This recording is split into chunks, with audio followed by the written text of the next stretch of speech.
Yeah, and we're live now. All right. So hopefully there'll be some people in the audience here on this lovely Juneteenth, the first official, officially recognized Juneteenth by the government. Of course, it's been recognized by people of African descent for in the United States for quite some time, 150 years roughly. But yeah, this is good. This is good. I am happy, but I'm also cautious. I was on a stream actually earlier today. Do you remember Rational Warrior, Mike? Yeah.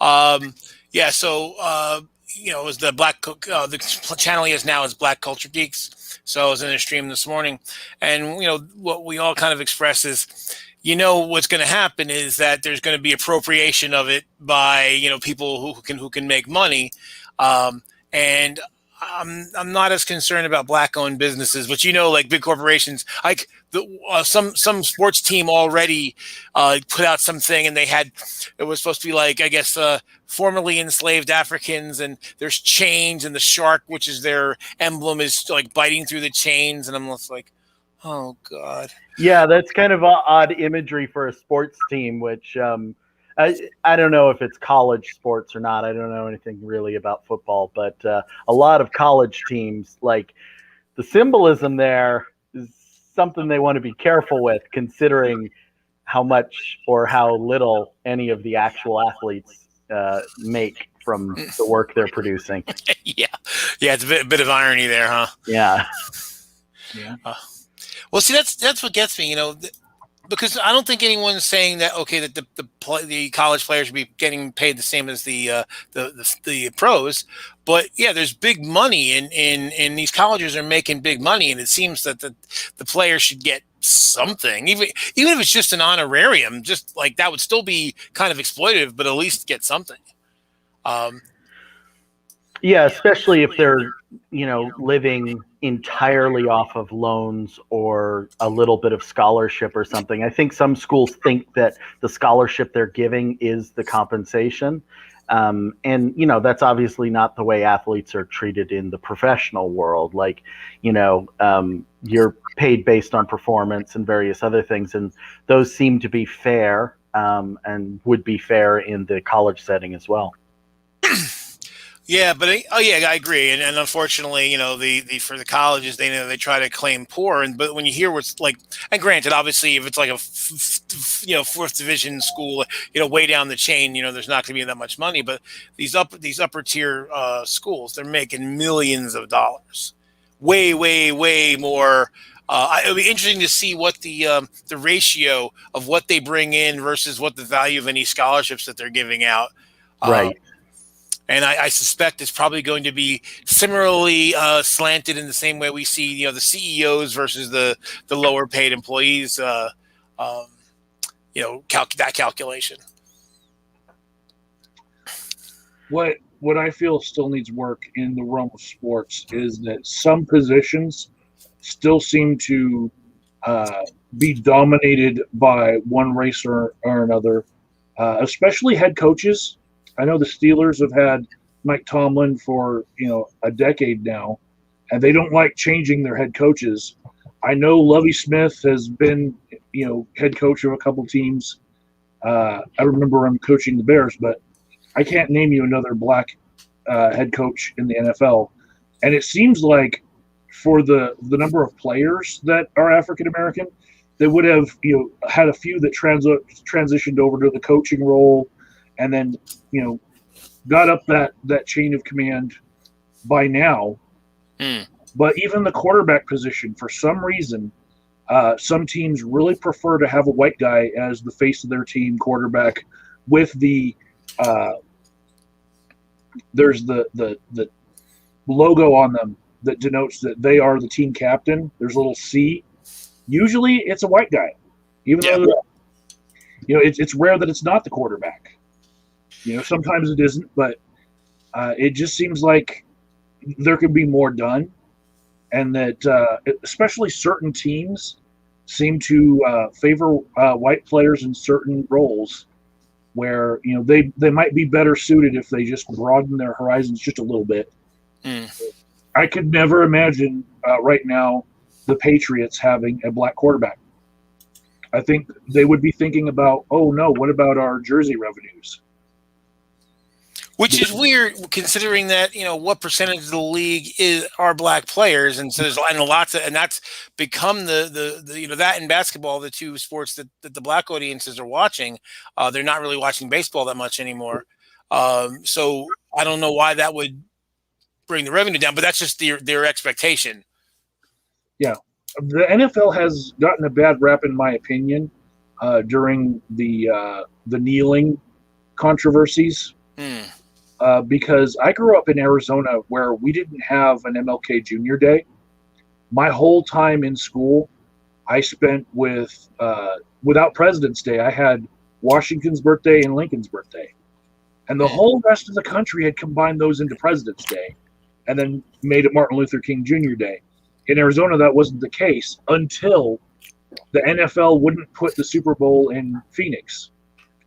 And it was the NFL's pressure that finally got Arizona to join the rest of the country just because of that one holiday. And now it's like that whole kneeling thing just really tarnished their image amongst not just African Americans, but like a lot of liberally minded people, especially the connection between the Patriots owner and Trump. Because the Patriots were such a winning team in the last decade.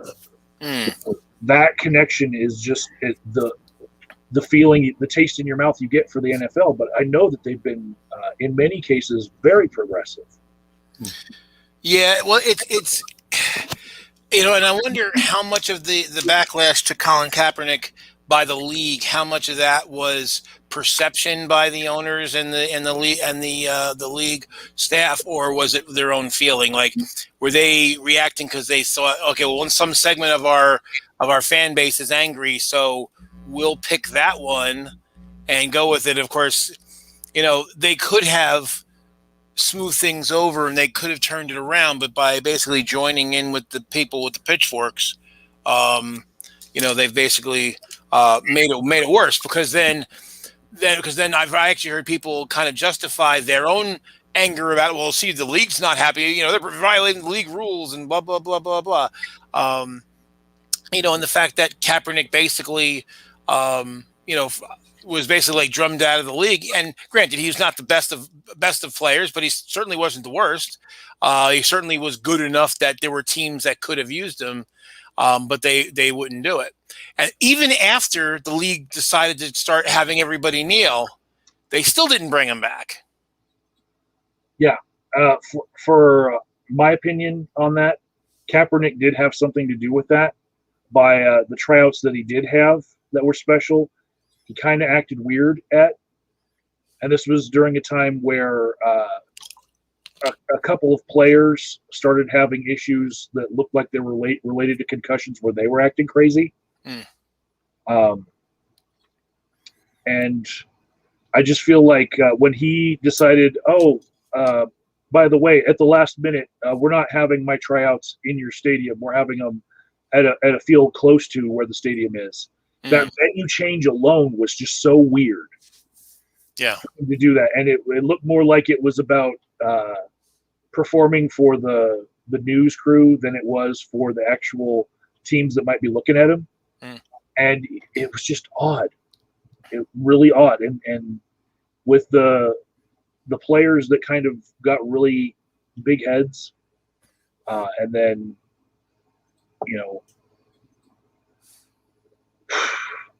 they just, like Antonio Brown. I mean, he's really kind of rocked now. Like he was on the Steelers, then he went from team to team to team, acted crazier and crazier. And in the same era, Kaepernick decides to change the venue of his special tryout. It just wasn't a good look. And I feel like he might have done it on purpose, because his life now is being that activist. Like, and that's going to have a little bit longer longevity than he would have as a quarterback. He can be that spokesman for injustice longer than he could be a quarterback.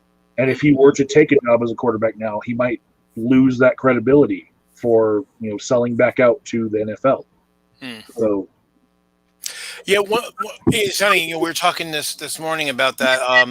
Not about Kaepernick particularly, but just the idea of being a sellout.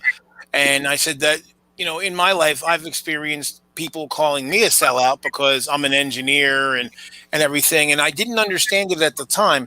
But we were talking about it, and basically, when you look at the history of Black people post slavery, where we were, when we were not in bondage anymore, but we were basically held out of a lot of professions and a lot of educational opportunities. So, basically what was kind of seen as the only people who could be advanced were ones that kind of went along with those going on. So that's kind of seen as, you're a collaborator with the oppressor. And so that therefore that's your selling out. Now, of course, that's not the case, or it's less of the case today, but there's still that the mindset's still there because it was the case for so long. And we were talking about how this is really the case in any place where indigenous people were conquered and kept under the heel. When you look in India. I have friends who I got one of my friends from India. He was telling me once about when the British ruled. One of the ways that they maintain control is that they purposely set up a system of corruption, where the only way that you could get ahead as an Indian person was to basically be a collaborator in enforcing British rule on top of your fellow Indians. And to pay people off and this kind of stuff. It was all a matter of influence and who and so even after the British left, a lot of that apparatus was still left. Same thing happened in Africa, happened in South America. So it's pretty common, unfortunately, and it's very hard to deal with. I definitely feel like they're damned if they do, damned if they don't. Well, yeah, and I remember just being really angry the first time someone said it to me. It's like, well, no, I'm doing what anybody should want to try to do. And what really kind of solidified that for me was I spent 2 weeks in Guyana in South America, it's basically 50% East Indian, about 40% Black, 5% indigenous people, and then 5% Spanish and Europeans and everybody else. And it's so in the well, basically it's kind of like the towns are kind of segregated by right by race. So there's Black towns and there's Indian towns. There's some mixed towns, but it's generally kind of the case. And so when if you're in a Black town, everybody's Black. The mayor's Black, the janitor's Black, the plant manager's Black. The receptionist in the plant is Black. So when you see that, it kind of, if you have that other mentality, it kind of breaks that. Like, no, yeah, we are meant to be whatever we want to be, and we have to kind of break. So it's a struggle sometimes, depending on where we were born and what our circumstances are. But I said, for me, I was fortunate. I always, Landon and I have talked about this a lot, about the difference between the way he experienced racism and the way I did. So I grew up in a white suburb with my white grandparents, with good schools and good education and all this kind of stuff. So I didn't face the institutional racism. I faced more personal racism of people getting in my face and threatening me and saying horrible things to my face. Whereas they didn't really, he didn't face that, but he had to deal with, over policing and bad schools and high crime rate and all this kind of stuff and redlining and all that. So it's not really it's not a better or worse. It was just different. But on the flip side, I had access to opportunities that he didn't. Even though it was still a harder road for me than my contemporaries in my town who weren't Black. And that's the thing. So I mean, I would say for Juneteenth, it's a good step. What it shouldn't be it should not be a replacement for further progress.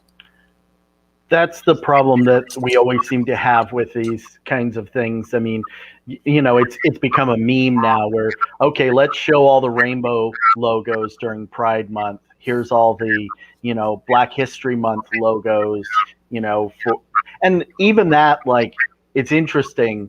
Pride is something that seems like it's easy for corporations to sell. They're even more hesitant during Black Pride Month, or certainly to post something that says BLM on it or something like that. So even in like, not to make sort of a hierarchy of suffering, but it's very clear that we have come way more to terms with sexuality and sexual orientation than we have with race as a country, and we're still in this place where if we get to the point where corporations are like, appropriating Juneteenth and advertising it, that actually weirdly represents a little bit of progress. But it's also very much, like a lot of things in the U.S. And the things that I, as a leftist, criticize, particularly about the liberal left side, is that, there's a lot of stuff that is simply performative, and it's easy to stop at the performative.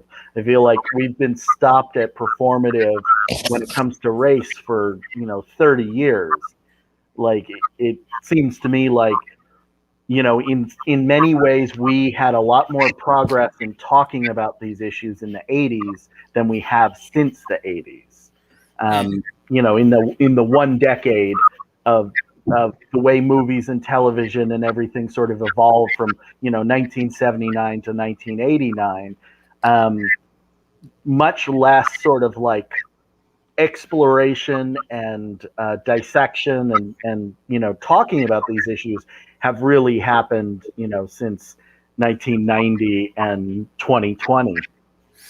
No, I agree, and on both your points, because I think I don't remember what company it was, but it was a few years back, and it was Company X that did some performative thing toward whatever marginalized group it was, and that's exactly, somebody was criticizing it because they're like, oh well, they're just doing this to make money. I'm like, yes, you're right, and I don't disagree with what you're saying. However, it is a sign, because companies are timid. They're not brave. They do all the calculation and decide, okay, the wind is blowing this way, the wind is blowing that way. What, we're going to lose some customers, we're going to gain some customers. Which one gets us more? And so when the equation is to go toward the marginalized, I'm like, so that means society has leapt forward or crawled or dragged itself slowly towards some end goal that and so we've made another mile marker on that struggle. So it's kind of tough. So it's like, it's kind of annoying, but on the other hand, it's in and of itself not good, but it's indicative of something good. Yeah, I mean, I went to a mostly black school in elementary school all the way up through, in high school it was much. In fact, our high school, Berkeley High, was sort of the subject of the documentary because it broke down along exactly the same proportion as the United States. So they used it sort of as a microcosm. Oh, wow. But in general, like, I mostly went to, urban black schools in Oakland, and, MLK Day was kind of a big thing. Kwanzaa was sort of, certainly I saw more Kwanzaa than I did, once I got to high school and beyond. But like, even in that setting, it always felt a little bit timid. And, speaking of like how institutions approach something like this, it does seem like in general, the conversation on race is perpetually stuck in this, like, let's be real careful with this. This is a very sensitive topic. Let's not, go overboard. And anybody who does, can get blasted pretty easily on Twitter or whatever else. And we already see it with Juneteenth being declared a national holiday. This is going to be sort of a culture war issue, clearly for a while. But I certainly prefer seeing the culture war sort of dig into this than the previous position of like, let's everybody just not talk about it forever. Yeah. That was not working. Well, it's the thing. I mean, another big problem, and this is it's definitely a problem with conservatives and radical right wing, which is most of the right wing anymore. Well, there's still a few actual conservatives around, and centrist is the constant want of looking back at the progress that we've made. It's like, well, look, we used to be here and now we're here. And while yes, we need to be aware of it, but it's like there's some people that just want to focus on it. And of course, so I made the analogy this morning of it's like climbing Mount Everest and, continually looking back. See how high we got? See how high we got? Instead of, trying to chart a way to the summit, being, just sitting there beating your chest. Wow, we're up this high. And it's like, yeah, no one cares. The people at the summit are laughing at you and they're saying, you're looking in the wrong direction. Plus when you really look at it, I mean, the fact that, as I pointed out, and we've all pointed out on this show in the past, it's while certain institutional barriers have been lessened, they're not gone. And so it's like, so one of the things we talked about this morning was like, oh, good, they're not raping our mothers and grandmothers anymore and selling off the offspring to other people. Yay, that's good. Right. But they're not writing laws explicitly that to prevent us from voting. They're just doing it surreptitiously. It's progress. Right. Well, and I'm less happy with the progress than a lot, mainly because I focus so much on the prison system, and the school to prison pipeline really shows me that we've made a lot of visible progress in certain ways, like we like to, or maybe it's performative progress. There's a lot of talk about it. But really what's happened, on the actual, bodies working in the field kind of scenario, like there's still more people working in servitude today than there were during chattel slavery because of how massive our prison system is. And I'm not sure we've actually progressed very much at all. Like what I see is we've made the entire thing a lot more palatable and subtle. It is now a tolerable evil rather than an intolerable evil. Yeah, well, it's the thing, and the big problem I see with prisons is that, it's trying to think of how to put it. It's the dishonest statistic. It's the true but misleading statistic. So bigots will like to point out the fact that, well, look at the prison population. And so, black people are overrepresented by about 3 times, but until you look at, but we're actually committing crimes at about the same rate. Right. So between over policing, being arrested more for the same things, being charged more often, being convicted more often, being charged for, being sentenced for longer, and being denied parole more often. That's interactions with the police. I had the same conversation with Tommy from the Bronx a while back in some chat or other, but essentially, if you dig in a spot in your yard and you find worms under the ground, and then you stick the shovel in the same spot again and you find more worms, that doesn't say anything at all about how many worms are in the rest of the yard. Right.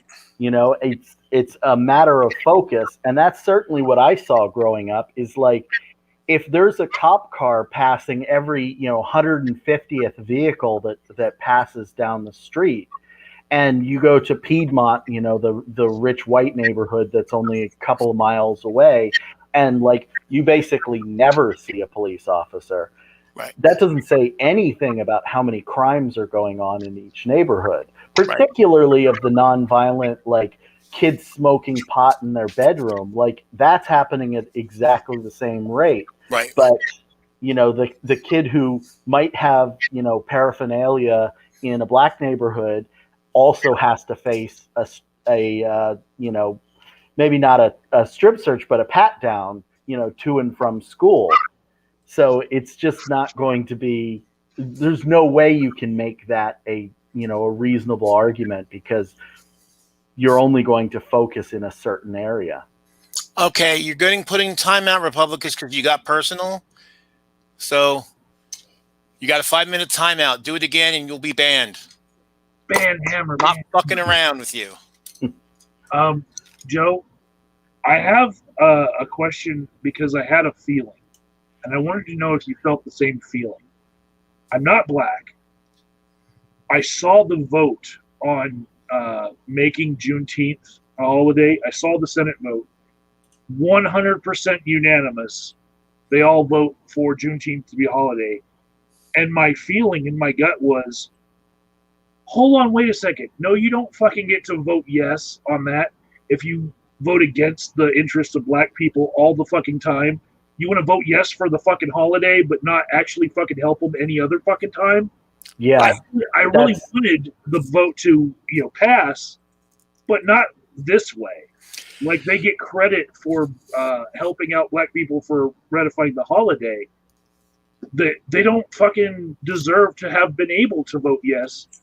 Their constituents probably don't want them to in their own districts. Well, and that's the thing. That if you see the right wing, media spheres going batshit over it. But you're right on target. I mean, that's the thing. And here's what I realized about conservatives. Most of what they pay attention to is symbolism. So to them, voting for this is a big deal because it's symbolic. It's not, it's not useful policy in any meaningful way, but it's symbolic. It's just like, if you think about all the artwork, the pro-Trump artwork, where they take, look, I'm a fat guy, so I'm not criticizing Trump for being fat, but he's a fucking fat, out of shape dude. And what did they do? They do this art where he's got this buff body and he's got guns. He probably couldn't shoot it. He probably shoot himself if he tried to handle a gun. He doesn't know what the fuck he's doing. He barely sees. He can barely walk. But it's all about, and it's just like our shining city on a hill, and your foot up on the ramparts. It's all fucking bullshit. Well, it's also on the left happens where there are busts of whole statues of Trump in the nude with a very tiny penis and big fat rolls. They're all over the world. They've been shipped. I've seen that art installation. There's the giant baby Trump float where the baby fat is prominent. It depends on what side you're on, how buff he looks. Yeah, well, I was just going to sort of add to what Joe was saying, and Michael, you bring up a point that also adds to it, is that the degree to which symbolism matters is very much cherry picked, because Barack Obama was one of the better symbolic speakers in terms of a person who used the artistry of metaphor in public speaking. He was easily, at least up there with Reagan and, some of the better orators. And, those things, because they came from the wrong side, the wrong person, that's metaphor that is lost on the Republicans or the conservatives. And similarly, the reason many people on the left do make, a giant baby Trump float is because they're trying to attack the idea of symbolism, to, attack this sort of, golden calf figure that the right is using as their sort of false idol. And there's, for the most part, as far as I can tell, the right is pretty much immune to that. The right decides collectively, either somehow, I'm not sure, because they claim they're all very much individualists, but they have pretty amazing collective abilities. Pretty communist, if you ask me. But they like to do these things where, this bit of symbolism is incredibly important. Everybody pay attention to it. And they're very good at focusing all their attention and everybody else's attention on the thing they think is good symbolism. And, another piece of symbolism that, is equally eloquent and, maybe even objectively so, or as close to objectively as we can manage to talk about these things, it just goes completely over the head. Whole groups of people can pretend they don't understand it. They didn't get the metaphor. So I think it's an interesting phenomenon, the way the left is not particularly great at metaphorical speaking in general. Right. But when we do, it doesn't really seem to stick or matter. Well, I think in part because then it's just to our group, the symbolism isn't as important. It's not that it's not important at all, but we don't care about it in the same way that Republicans or the conservatives, the right wing, does. Prior to getting into this group, the last article I saw on this is that Macy Gray, the singer, suggested that we update our outdated flag. And, she of course, from the left can say, yeah, that maybe needs a change. How you think that Fox News is going to react to that? Probably 4 or 5 hours of content just on that subject alone. It's interesting because, it's perfectly okay to show the American flag being ripped aside to reveal behind it a Blue Lives Matter flag. That kind of approach to the American flag is perfectly okay, and even some kind of really important symbology for some people. But suggesting that there's anything wrong with the flag as it stands right now is just like absurd. You can't do that. And again, it's that there's a collective double standard that on some level, I'd almost call it union. The conservatives are all sort of able to agree on like which is the thing we're going to just decide is like crossing some invisible line. And it's always going to be a sort of it's okay when we do it situation. Yeah, well, that's the thing. You think about it. They this reverence for the flag, but then they go out there with their flag shorts and their flag T-shirts, and it's like that completely violates the flag code. It's like, yeah, it's not the law, but that's it's supposed to definitely considered disrespectful of the flag, and they don't give a shit about that.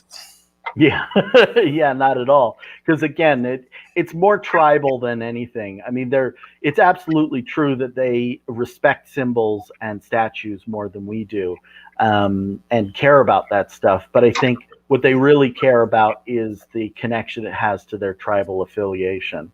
And we've talked about it many times before, the irony of the use of the word virtue signaling, considering how much signaling the right does. Although I've been trying to get it in the public parlance of calling that monster signaling, the approach of like showing other people how nasty you can be, how much like out-group derogation you can commit in sort of a solidarity with your own in-group. Well, and that's the thing. That's why one of the criticisms that we had against Trump didn't work, because it was what they wanted. When he was brutal, when he was saying horrible things about Mexicans and making fun of, disabled people and attacking women and all this. And we were like, hey, he's doing that. And they were like, yeah. Yeah. That's what they wanted. It was red meat. It was grist for the mill. And by making a big deal about it, we kind of amplified it, unfortunately. Yeah, I just want to comment on Deep Ashtray. They beat Capitol Police with flag-draped poles. It's absolutely true. There's, video of somebody being literally beat. Like it might as well be a Matt Boers comic, literally beating people with the flag. Yeah, well, that's the thing. It's like, oh, back to blue. Well, except if they aren't supporting our insurrection, then all of a sudden they're not so happy in the blue. What gets me is I saw some right-wing douchebag the other day.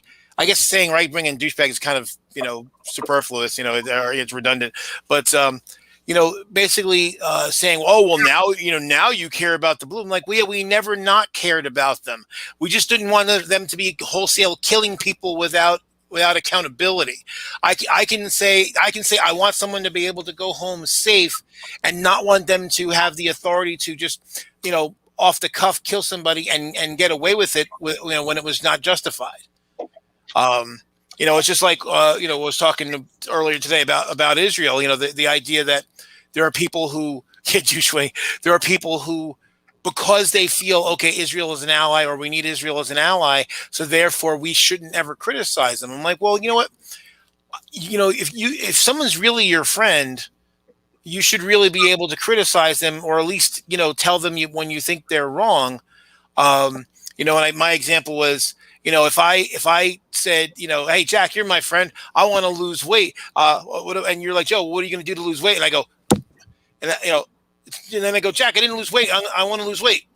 Jack, I didn't lose weight. I want to lose weight. I would hope at some point you would say to me, hey, Joe, that may not be the most efficacious way to lose weight. I don't think those are the best calories to be burning. Exactly. And so a friend should be able to say that and say, yeah, what you're doing. In fact, Joe, I think you're hurting yourself. Or if my method was to kick my dog Molly, I hope you try to stop me. And if that didn't work, that you would actually call the cops on me, because you'd say, Joe, you're my friend, but you know what? You can't be abusing Molly like that. That's a line crossed for sure. But speaking of lines crossed, last I checked, Saudi Arabia is our ally. And, we definitely, we do treat Saudi Arabia the way we do Israel in certain respects. But in terms of the right-wing assertion that you can't criticize an ally, I think we get plenty of criticism of Saudi Arabia from both the right and left wing. I think valid criticism in general, some of it not valid, some of it disingenuous. But in general, Saudi Arabia's perfectly fine to criticize for good reason. And we don't apply that same standard to Israel. And certainly Saudi Arabia has not, at least in recent centuries, been the recipient of genocide. Although we can argue about various other times in history, but you have to go back a ways. And the fact that we can easily criticize Saudi Arabia in general should, at least cause people to step back and see the double standard there. Right. And granted, like you said, certainly we understand that there's going to be a certain amount of handling Israel with kid gloves because of the history, because of what happened not all that long ago. So yeah, that there is an undercurrent of anti-Semitism around the world, and has been for a very, very long time. So that's clear. But I think when I was saying earlier today, the thing where things have shifted in reality and not in people's mindsets is that if you go back in the 50s, 60s, 70s, and you did have these Arab armies that were constantly trying to destroy Israel, and that was real, and that really happened. And so, yeah, Israel was on its back foot all the time. And, and really, if it wasn't for the United States support, Israel might not have survived. Yeah. And it's also true that there is some context to that. The context is that the U.S. and Great Britain had been meddling in the Middle East for a long time. There's, I believe it was Kermit Chamberlain. I'm not I need to check my facts on that. I don't want to speak out of my butt, but we and the Brits had been, carving up borders, assigning things, building countries out of multiple tribes, that kind of thing for quite a long time. And then we go and we, create a new country there that is a displaced population of people who historically existed in that region being brought back. It's not just the fact, it's certainly not like anti-Semitism alone, although I'm sure that there was some sentiment of that sort with the various countries that attacked Israel, but it's largely the reaction to the larger context of Sure. these European and American sort of meddlings in that region for so long. And well, here's what appears to be kind of a weak target. Let's all get our frustration out. And it is, certainly you could say it's bullying and various other things, but it's not a random act of violence out of nowhere. No, that's just true. Now the thing now so that's there. Now the thing is that since as a result of those various wars, result of civil wars among those various states, result of changes in where actual peace with Egypt, an actual peace with Jordan, and a lot of those Arab armies being basically rusting into non-existence due to those countries not being able to afford to maintain them anymore. There are not these big Arab hordes, all poised to attack Israel. Iraq's not going to, not in a position to attack Israel. Iran is more concerned about Saudi Arabia right now. And yes, they make threats, but most of those threats are hollow. And Syria is the biggest army in the region other than Israel. And Syria is in the middle of tearing itself apart right now. So, they're not a particular threat. So that's been a big change. So what you're seeing nowadays is where before the power disparity was like this. Well, now it's like this, and you got guys, with basically unguided rockets and very little in the way of firepower, just kind of shooting at random, and then Israel coming in with tanks and planes and heavy equipment and doing major damage. And so it's like David has become Goliath. But yeah. people still have that siege mentality about Israel. It's like, nah, those siege days are long gone. I just want to say hello to Green Machine in the chat. They popped up a little while ago. Hello, Green. Hey, Green. And the other big difference now is that after the Soviet Union collapsed, and while Russia's trying to be a big player, they just don't have the economy to basically give the Arabs weapons the way they did for 30 years under the Soviet system. Right. So that's why in a lot of cases, like I said, a lot of these Arab countries, their military still has the same stuff from 20, 30 years ago. Whereas Israel's constantly, inventing new things, they're constantly refining. Plus, they've got a backlog of captured equipment from all the various wars. So it's just really but we have this mindset. So I think if people actually really understood what the power dynamic is there now, and right now a lot of it really is over water and things like that, and power, because Israel controls the water and power that the Palestinians have access to. Yeah, and that's not only not going to change; it's clearly going to get worse as we face climate change. That's going to be a whole nother. I don't want to necessarily open that can of worms now. I have to take a relatively short day today and get off the stream in about maybe 20 more minutes. But boy, howdy, are we going to look at a lot more intersectarian and international conflict or over border conflict in these regions where water is already scarce. Particularly if we don't do something about deciding internationally that clean water is a human right that cannot be, that we cannot have corporate profits supersede that human right. And that's something that we need to address very quickly, or we're going to have some, serious conflict all over the world. Including here. I mean, I've actually taken Bill Maher off my DVR list because I got sick and tired of his usual bullshit anymore. Yeah. But I did see understandable. I did see a clip though that he actually said something that made sense. So he was talking about how 80% of the water used by agriculture, no, it's 80% of the water in California is used by agriculture, but they're like 2% of the economy. And the percentage of that's used by almonds is atrocious. Yeah. You need 8 gallons to make a pound of strawberries, and you need like 12 gallons to make a pound of apples, and you need 1,900 gallons of water to make almonds, to make a pound of almonds. Right. And Yeah. that's just insane. And I love almonds, but I'll tell you what, I'll give them up because they Yeah. basically said if you could just stop making producing almonds tomorrow in California, they wouldn't have drought. Yeah.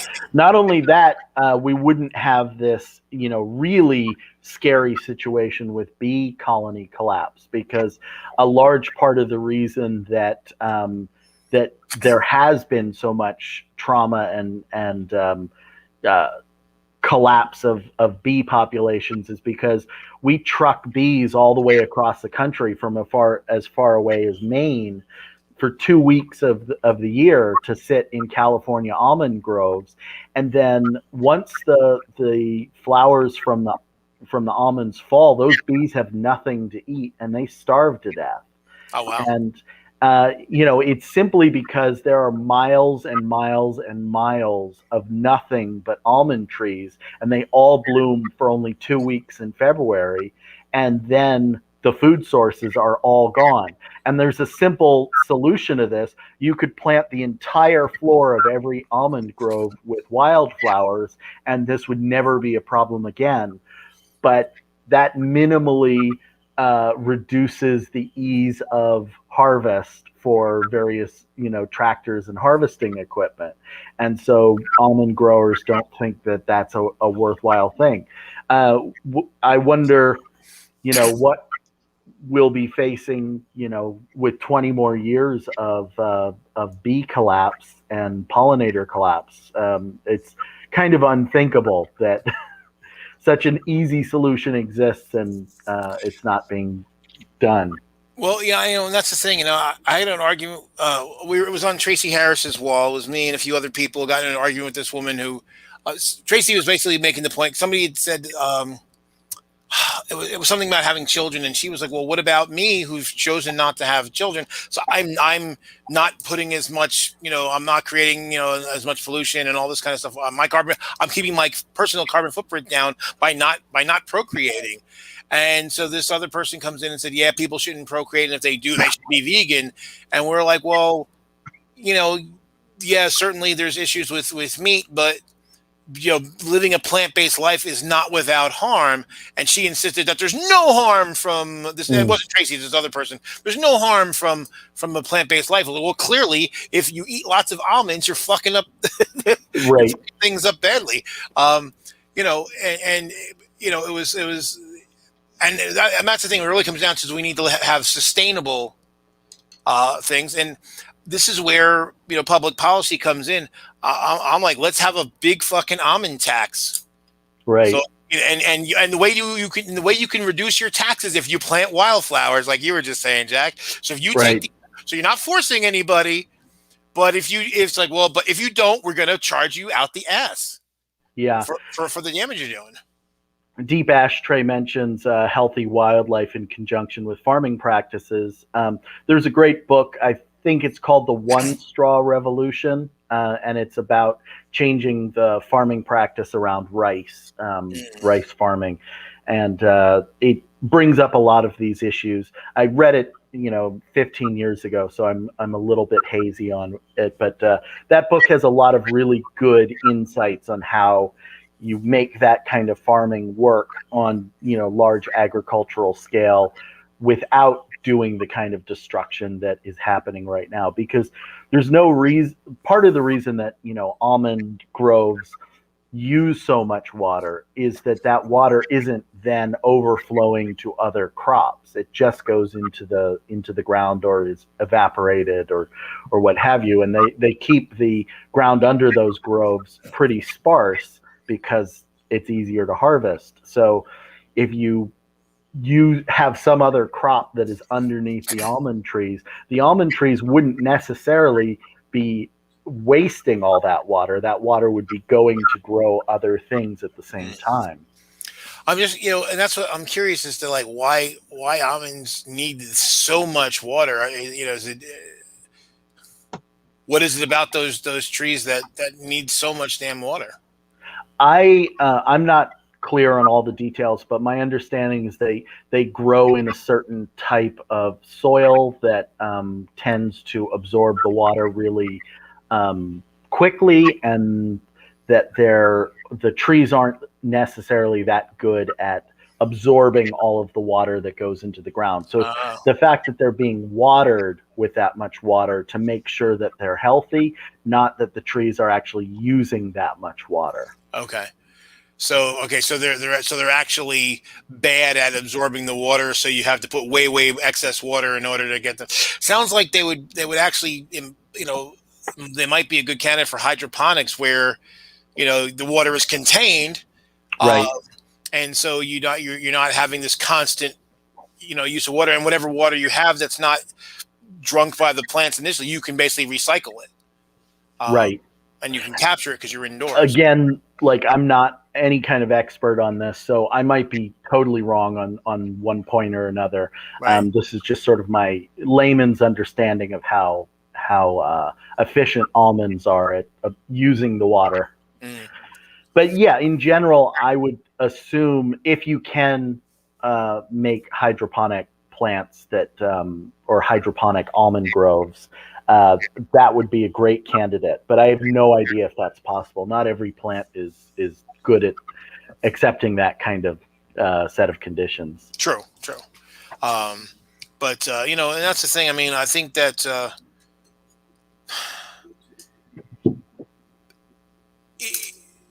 well, there's the whole host of things. Actually, what's interesting is that agriculture, as far as electricity, when it comes to the carbon footprint, only 11% of our carbon generation comes from agriculture.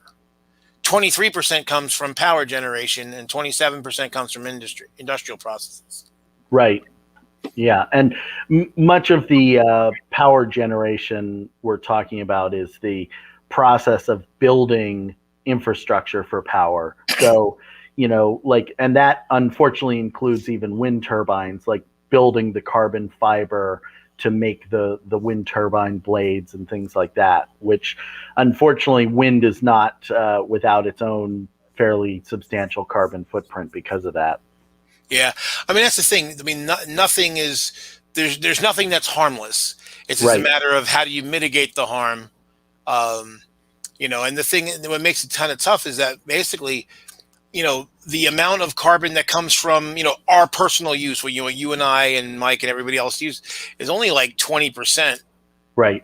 It's like 80% comes from industry and infrastructure, utilities, and things like that. This is why I get really annoyed with, I was for many, many years huge proponent of recycling. I was dyed in the wool, like faithful religious about recycling, and it's quite clear to me at this point that it was always a scam from the beginning, and that its entire purpose was to sort of put the onus of reducing waste and reducing our carbon footprint exclusively on the sector that was least likely to be cohesive about their approach to reducing those things. It's very easy for a plastics company, I mean, not easy financially, but easy in terms of it is one industry with, a very hierarchical structure that can address plastic waste. And it's nearly impossible for millions and millions of consumers to, of one mind and one practice, reduce, their plastic waste on the sort of consumption end of things. And now I get very, very suspicious whenever I hear anything about boycotts or any, campaign to get people to do this or that. In almost every case, it looks like it's actually an industry-bought kind of distraction designed to allow them to continue to pollute or continue to produce something in a certain way. I know of a very specific example of that happened near where I grew up. Basically, what they wanted to do is they wanted to build a trash to power plant in Perth Amboy, New Jersey. And now the thing is, because any new plant has to deal with the current permitting, whereas all the old plants are grandfathered in and have much higher limits on how much they can pollute. So, and having looked into the designs of these things, I mean, they're extremely efficient, like 97% thermally efficient. Their effluent is very little because they don't blow anything directly to the atmosphere. So even their waste gases are captured, the particulate is knocked out, the vapors are knocked out, and then they basically try to like do something with that as well. Right. And also the waste heat. So the waste heat that comes off of these processes is actually used for other things. So there's cogeneration going on. Right. So there's very little waste. But then there was this group that formed that was against it, and they were like, "Oh, it's going to be, doing all these things that wouldn't be doing, but basically scaring the locals into thinking that this was going to pollute more and blah blah blah." The thing is that what this plant would have done is would have replaced the coal burning plants in Sayreville, New Jersey, which is across the river, and I just got to check and see what it is. I can call her back later. So it replaced it would have replaced a coal burning plant, which was built in like 1910 with like basically open stacks with no pollution control on it whatsoever. Right. So even if it had even if you had some pollution off of this new plant, it would have been like 3 orders of magnitude less pollution than what it was replacing. But they scared everybody, and they basically knocked it down.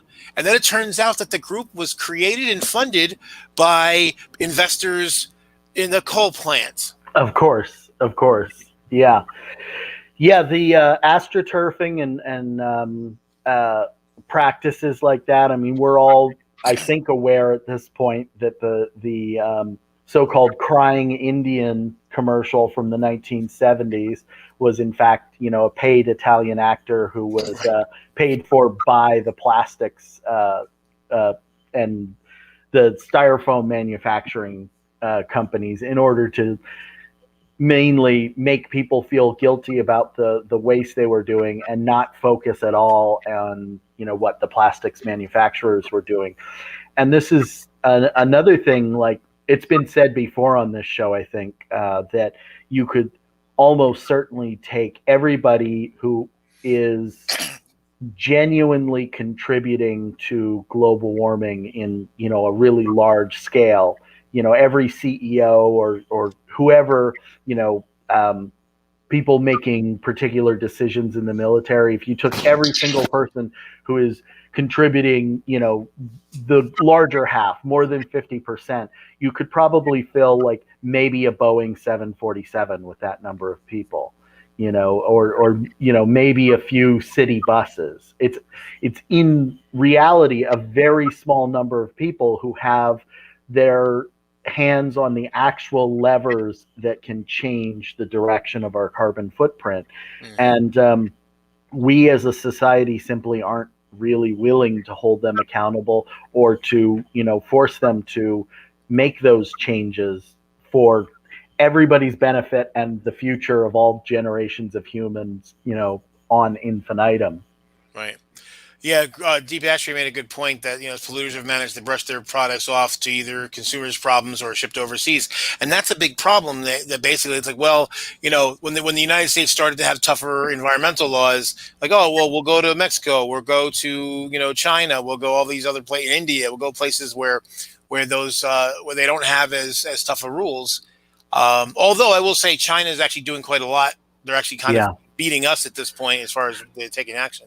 Well, that's the thing that's interesting about China is that despite them being, I believe they're still currently the world's largest polluter, they are also surprisingly nimble in their approach to turning things around. And while they have not yet turned a corner, they're doing far more work to turn that corner than we are. They're actually kind of leaving us in the dust in terms of how much energy and effort they are on a governmental level putting into, actually being prepared for something that looks like a reduction in climate change gases in the next 10 or 15 years. Yeah, I mean, the thing is kind of what gets me is I remember, over the last 20 years, 30 years, that, right wingers that were like, particularly in Congress, that like, well, but we can do, if we do things, but China's not going to do it and we'll fall behind competitively, blah, blah, blah. And now China is kicking our ass. And so I don't see them saying, oh, well, we can be more aggressive now because China is. No, all of a sudden, so, yeah, Right. they don't want to know from us. Yeah, well, because it's always been more about the amount of profit. And there is an advantage in being a country that, in general, while China is certainly concerned with profit, and they're a lot more capitalistic than maybe they'll even admit, they don't have, capitalism and profit as the only metric by which they decide whether or not their society is successful. Right. And until we have at least a few other metrics in place, and I don't have a lot of faith in capitalism, as I've said. Certainly not to do that on our own with foresight. There's going to have to be some kind of governmental intervention in industry in order to get us to do that. Because yeah, Well, you've heard my rant on it before. Oh, well, yeah. Well, basically, I mean, obviously, in a capitalist situation, the only time companies are going to do something is if it's financially profitable for them to do that. So It's like, well, you have so how do you? So it's almost like, well, how do we help monetize cleaning shit up so that we don't die? Think we can. I don't think we do, and I think that it's also a red herring or a misnomer to think that. We're not willing to intervene in the market on behalf of things. We were plenty willing to execute a man over his loose cigarette business on a corner in New York. There's plenty of businesses we're willing to put out of business if they're doing things slightly wrong. Yeah. We just pick and choose which businesses. Yeah, it seems like, and it's basically it's inversely proportional to how much you donate to their campaigns. Yeah. And it's why, we talked in the past about whether or not Mark Zuckerberg, perhaps deserves to have Facebook taken away from him. I just don't know that there are certain businesses that are so destructive that they cross a threshold that, we wouldn't permit somebody, with a taco truck that was killing as many people with salmonella, as we allow Facebook to exist with. Yeah, I guess it's that whole direct for it's really easy to see the problem. The guy's got the truck with the salmonella. It's very easy. Okay, well, he did it. He put his food was toxic. It's not as easy for people to gather, I think, for what Facebook does and Twitter. It's interesting too because in a real striking way, we have a lot of technical data. We have a lot of aggregated data on the actual harm of Facebook or Jack Dorsey's company or any of these large companies. We're simply not willing to, we'll never have enough evidence, I don't think. There's a point at which unless they lose some power in some way, and I don't see how Jeff Bezos loses power, for instance, a man who can quite easily make or break any politician's career if he focuses enough energy on them. Well, and Green just made a good point. We don't fight monopolies anymore, and that's the thing. Basically, that monopoly busting would the trust busting would be a way to kind of put a kibosh. It's funny though, because now that it's affected them, the right wing seems to be kind of in favor of trust busting, at least for big tech. All of a sudden they're on that boat, which I'm kind of thinking, maybe people on the left should use that and say, hey, while they're willing, let's get through as much as we can. I think there are definitely things I'm on certain topics less interested in the left-right dynamic as I'm interested in the working class versus ownership class dynamic. And in many, many ways, we have the same argument across the board because there's only a few tech ownership people in tech ownership, and there are a heck of a lot of people who are negatively affected by that tech. And I think, a long conversation needs to be had about whether or not we as a species find more benefit in these type of tech organizations than we do, or did before they existed, or whether or not they can be transformed into something else that benefits us more. But it seems to me pretty clear that there's a very small number of people who are getting a net benefit from these companies at this moment in time. Yeah. I think the other thing I think that something I didn't used to be in favor of, but I've come around on this is because we talked before about the corrupting influence of campaign finance, that I've come around on public financing. That I really think that's the better way to do it, because if everyone who proves that they're viable by getting enough signatures or by whatever process that we come up with gets an equal amount of money and equal amount of time to put out whatever message they want to get out, then for one, we won't have members of Congress spending huge amounts of time, on the phone just trying to hit up donors and emails and all this kind of stuff. So I think, and there won't be, I won't say there won't be any way, there'll be fewer ways that people can try to buy influence from politicians. Yeah. And I think that's a really good point there, is just the time spent dialing for dollars, because every bit of that, as we talked about when we were talking about Ocasio-Cortez not too long ago, that has even if it's not necessarily a corrupting influence, it has a softening influence. It has the influence of sanding off the sharp elbows of people who might fight against the system, because on some level they still have to participate in the system in order to fight the system. And the more you participate, the more you're enmeshed in it. At least the sort of ablative aspects of the system, the less likely you are to be as effective fighting it. Well, the thing is that even if somebody is complete, just say we find some amazing person who's completely incorruptible, they're not, they're just hard charging as before. But it's just the time. Think of how much wasted time that they have to spend. And I remember seeing, I forget, it was John Oliver, or, a couple of years back or somebody, but they were talking about how much time that they're expected to put in. And not every lawmaker does it, but they're expected to put a certain, the amount that, if you looked at the aggregate amount of hours and you're like, wow, if they were actually spending that time talking to their constituents or talking with one another, negotiating, how much more good they could accomplish potentially. Yeah.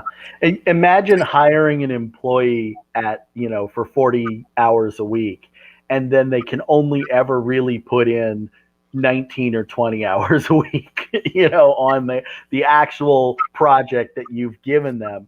You start to really think this isn't a great investment in this employee. Right. And we really have to find another way to fund our government, or the legislative aspect of our government, because this system, for one thing, because money is directly connected to power, you are always going to have an oligarchy. You're always going to have a place where you essentially buy your way to influence. And until we can eliminate or, seriously mitigate money, we're just never going to get out of this problem. Well, that's why, I find, Citizens United so caustic to our system. And I think it's one of the reasons why things have gotten so much worse in the last 20 years, because the idea that money is speech, that literally is saying then that we don't have equal speech. Yeah. Because Jack has less money than me, and I have less money than Warren Buffett. So Warren Buffett has a ton of influence. I have a tiny bit, and Jack has basically none. Right. That doesn't make any sense. Yeah, and the only other avenues to speech is time. Like the way in which I probably have more speech than you do in terms of, an equalizing force is the fact that I can draw comics, and perhaps, if I really put my effort into it, I could plaster Twitter with political cartoons all day, be the whatever. But that still requires that I can afford to spend all that time. I Right. can, afford to not be working at any other time. And, ultimately, if we are going to give people different amounts of power based on something, it might as well be their skill as an orator or their skill as a political cartoonist rather than simply the fact that they were born into wealth. Yeah. But you know how Hillary Clinton chose Tim Kaine to be her vice presidential running mate? Uh-oh. He was the most skilled at calling up donors and getting them to donate money. Oh my God. That's That is he beat out deeply everybody else. depressing. Well, assuming it's true. Yeah. Yeah, assuming it's true, but also, like, we kind of all know that on some level that's true. It may not be literally true. It's very possible that's an erroneous statement, but there's very little else that we can see that was the reasoning behind why Tim Kaine was chosen as a running mate. He certainly didn't help, win the election. Well, I'll tell you why. One big reason comes from the Democrat thinking, he was a bland white guy. Yeah, which is like such a killer problem. It's the thing that, you know, uh, Well, I mean, we could have a long conversation about that. We don't have time for it. right, but I mean, you think about it. What was Mitt Romney? A bland white guy. Yeah. Yeah. Yeah, but it doesn't really work. I mean, John Kerry, bland white guy. Mitt Romney, previously the least popular Republican candidate, in their, I'm not sure if it's the party's history, but in a very long time, generationally poor performing candidate.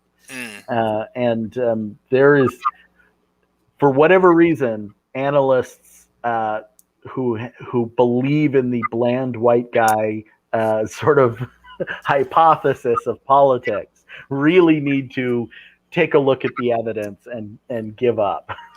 Well, right. I mean, because that's the thing. I mean, I think politicians were spending a lot of time, particularly on the left, because obviously we know on the right they don't care about offending people, Right. but the left is so worried about offending people. It's like, well, let's pick somebody who's uncontroversial as opposed to someone who's motivational. Yeah. You know, And the thing that we're really missing, and I think the thing that lots of people who are anti Bernie Sanders were missing, is that candidates need to be exciting. They need to generate interest and they need to captivate attention.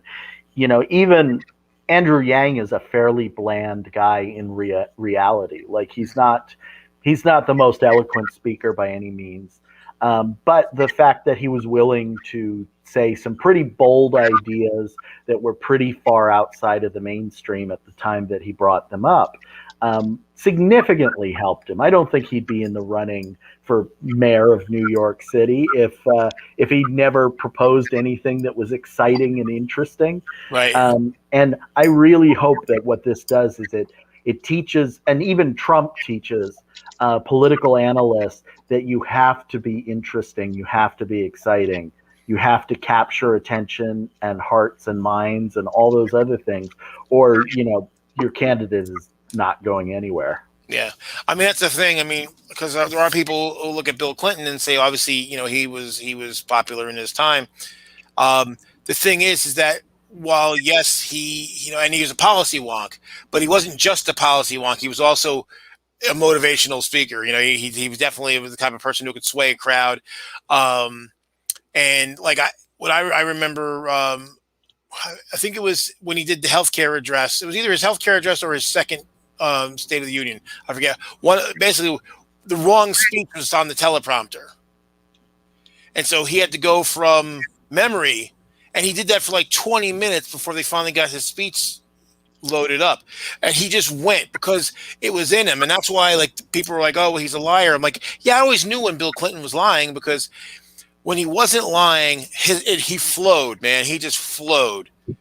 When he was lying is when he was, that when he was stammering and not being, not flowing. And that's why, oh, okay, here's some bullshit coming out of Bill's mouth.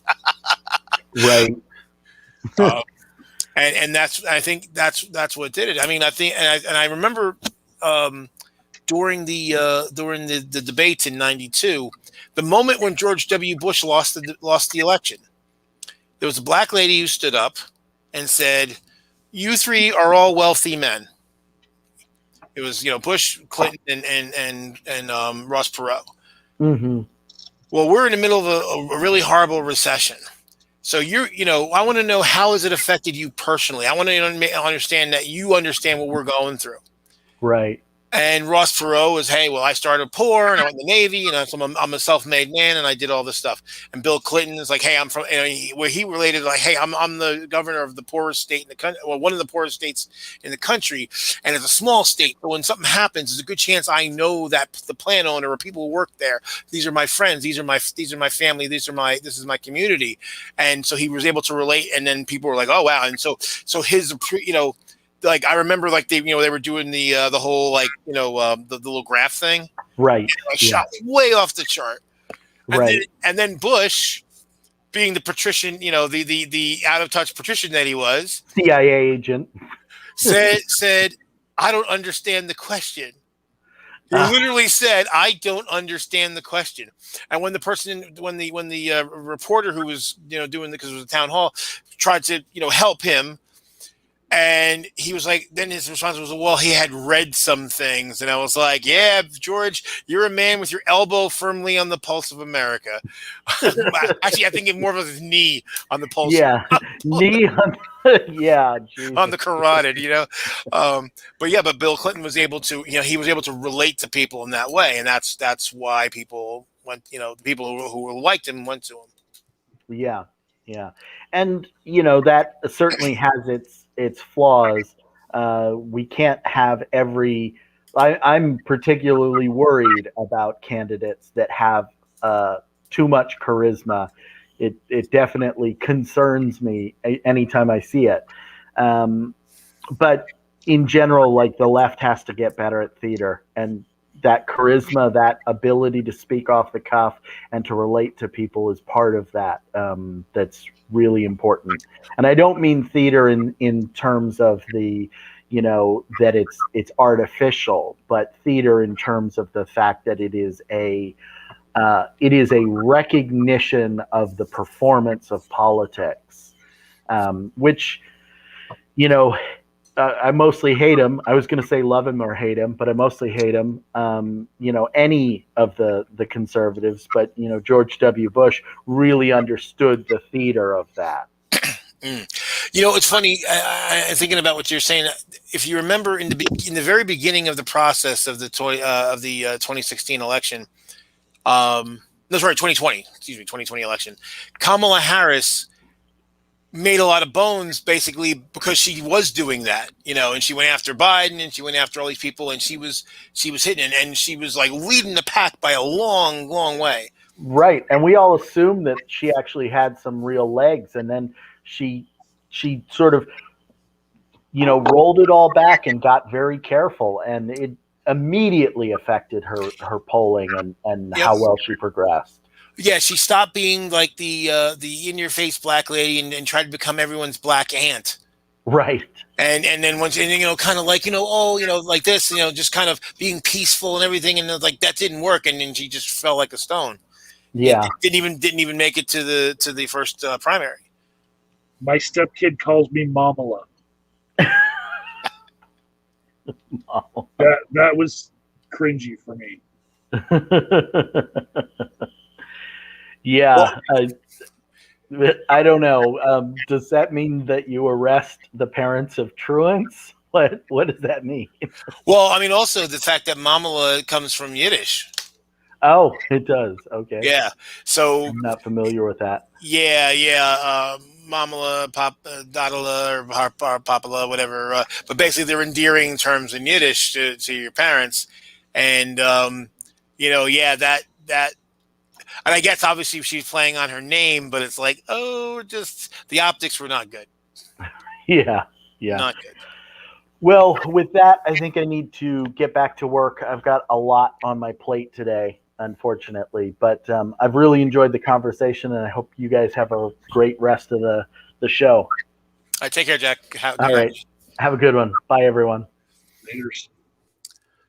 So, I deferred a bit in that conversation because you guys were having a good back and forth, but I can tell you that avocados take about 30 gallons per avocado, and that's less than almonds by weight, even if you take the pits out of the avocado. But it's still it's an amazing amount of water that it takes just to grow one avocado. And I've been looking into it because climate change. Mm.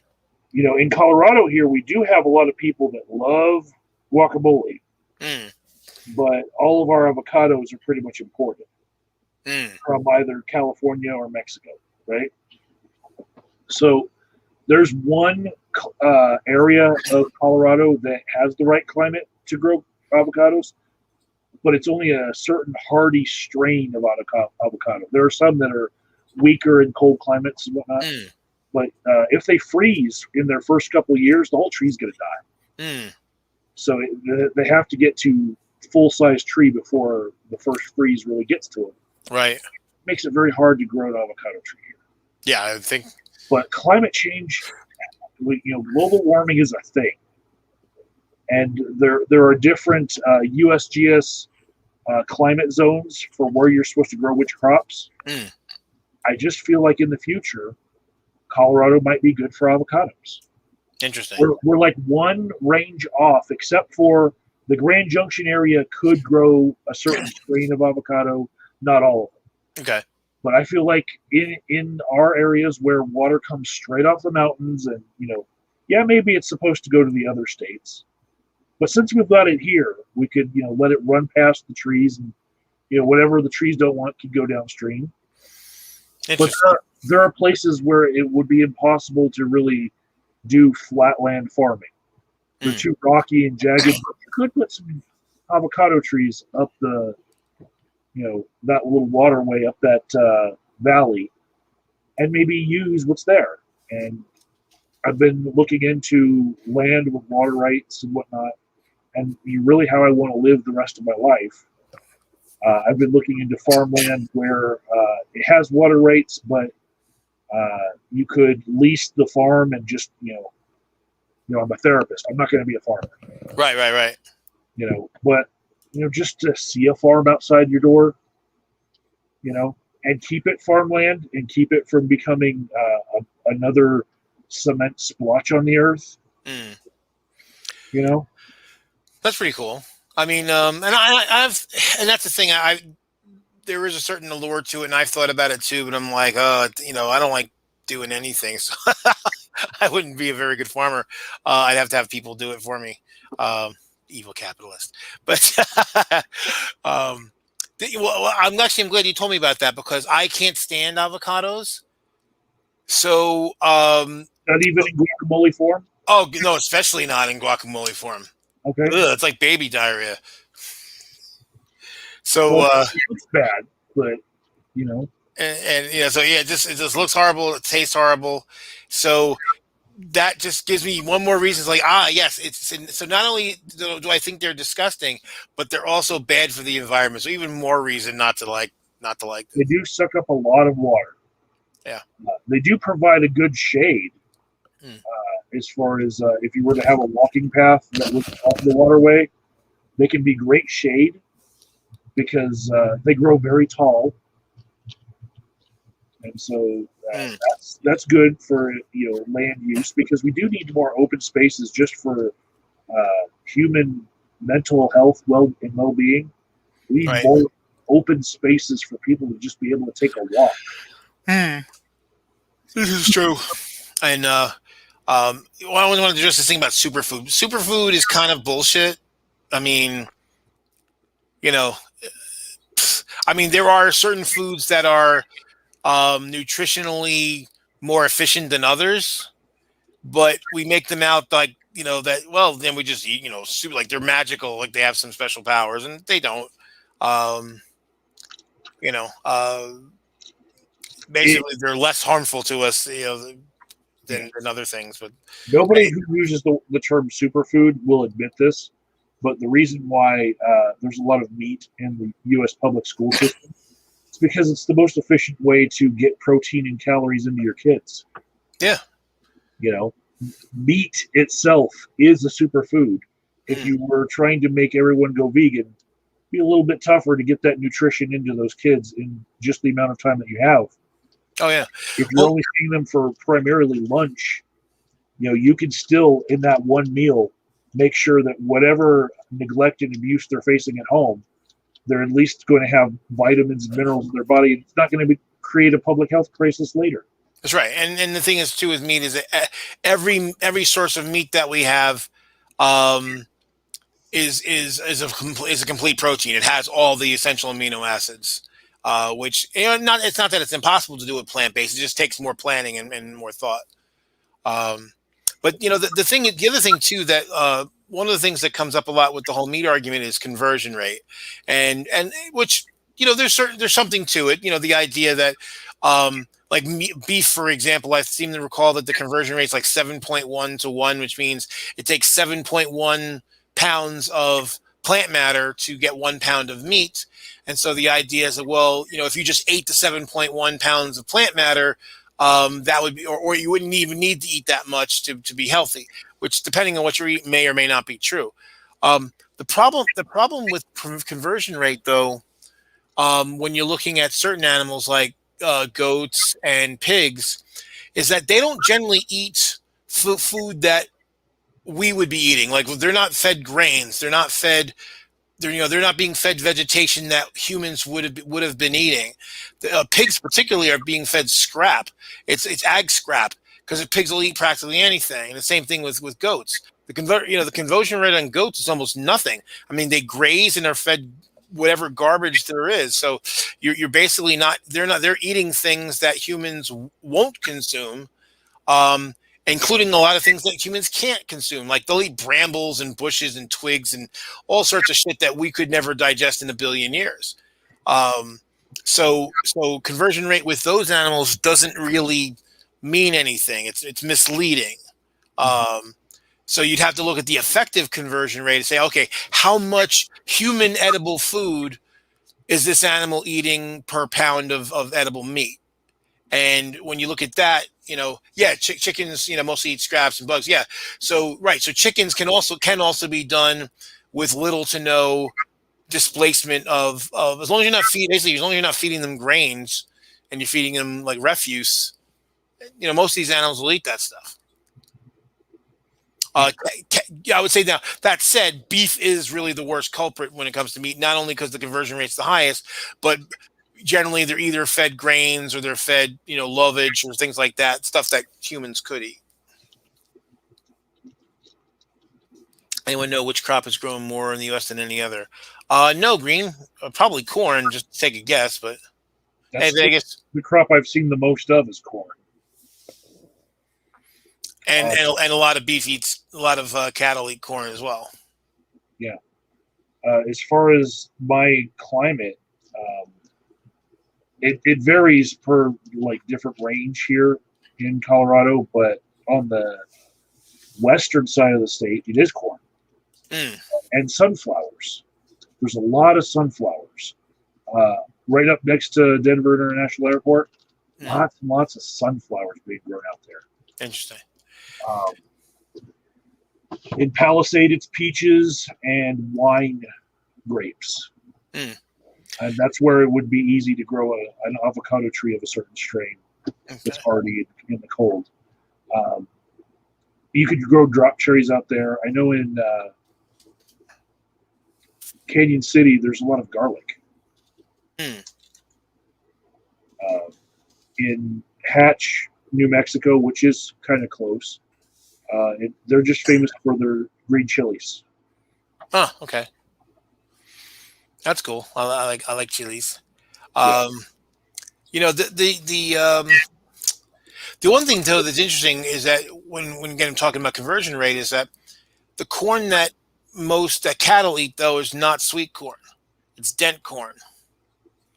And humans generally don't eat dent corn. I'm not sure that we can even digest it that well because we don't digest sweet corn all that well. So the question I have is, can you grow sweet corn or other human edible things in the spaces where you currently grow dent corn? Because if you can, then the conversion rate's significant. Then it's like, okay, we could be eating that as cabbages or whatever. If the answer is no or mixed, then again, the conversion rate is not as meaningful as it might otherwise appear. And I don't know the answer to it, but So as far as recycling, I've been putting a few different ideas I've seen in YouTube and TikTok videos together in my head. And I thought it might be a good thing for our nonprofit to go around to the recycling places around my state that don't seem to be moving that recyclable material at all. It seems like everything's closed to shipping to China, who aren't taking our trash anymore. And it's just sitting there collecting and collecting. And I was thinking we could use a Fresnel lens setup to catch solar rays to heat a kiln where we could just keep on throwing cans into it and then pour it out into just aluminum blocks for use later. And then maybe it'll be generations later, but at least we could do something with them to just like not have a whole bunch of ugly cans. Right. And not use a whole bunch of power, but just have like a group using Fresnel lenses to focus sun energy and just heat it all up. I mean, one thing that the government can do, and they did it with paper, is basically they created a market. So it was during the Clinton administration, I believe, and a little bit beforehand, was that, so that would have been Bush, H.W. Bush, was basically there were laws out there that basically said that the government, when they buy paper, it has to be 50% of it has to be recycled. So you either have to have 50% recycled paper, or half the paper you buy is 100% recycled. And they basically found, a 50-50 mix works really well. And so they created a market for it. So then it was worthwhile for producers to and for paper recyclers to do that, and so for the to cut down on the pulp. So if we said something similar and said, hey, look, the government buys lots of aluminum. 50% of all that aluminum has to be recycled aluminum. 50% of the plastic has to be recycled plastic. That would create a market for it, and then they wouldn't just be building up, in these huge piles. So another idea I've seen done in New Orleans in particular is there's a company that's been crushing glass with an actual machine that just put the bottles in, and then they've been turning them into cinder block with a little bit of cement, added, and they're just generating building materials and selling them by the pallet full. But basically, they're using the broken glass as filler. We could turn cardboard and paper into fire logs pretty easily. I know a recipe for that, but I don't want everyone to have a paper mill in their city. I know how stinky those are. Yeah, they're pretty nasty.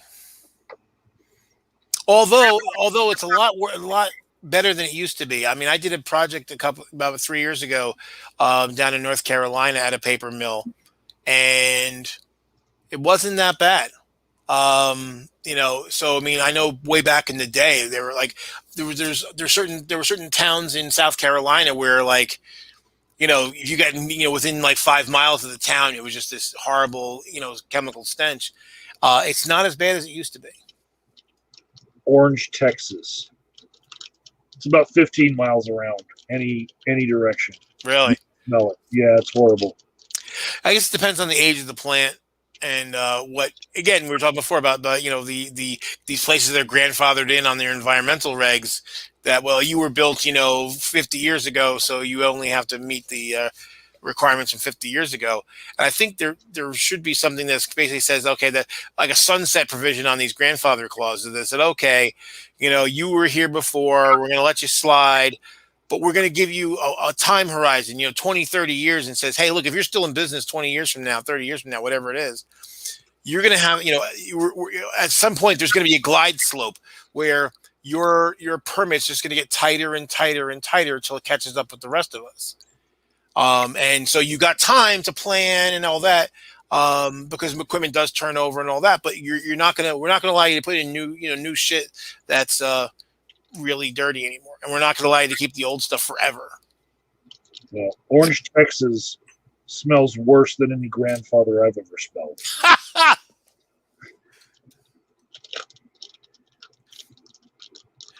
That's funny. Yeah, Green says Humboldt County's paper mill was upgraded, that it doesn't stink in Eureka anymore. That's good. And that's the thing. I mean, basically, a lot of this stuff, like I said, a lot of the industries that are big, producers of high carbon footprint, greenhouse gases and everything, is literally just because no one's making them upgrade to newer technology. And here's the thing: if we did, that would create lots of jobs, because now you have to, tear down the old facilities and build new facilities. Yeah.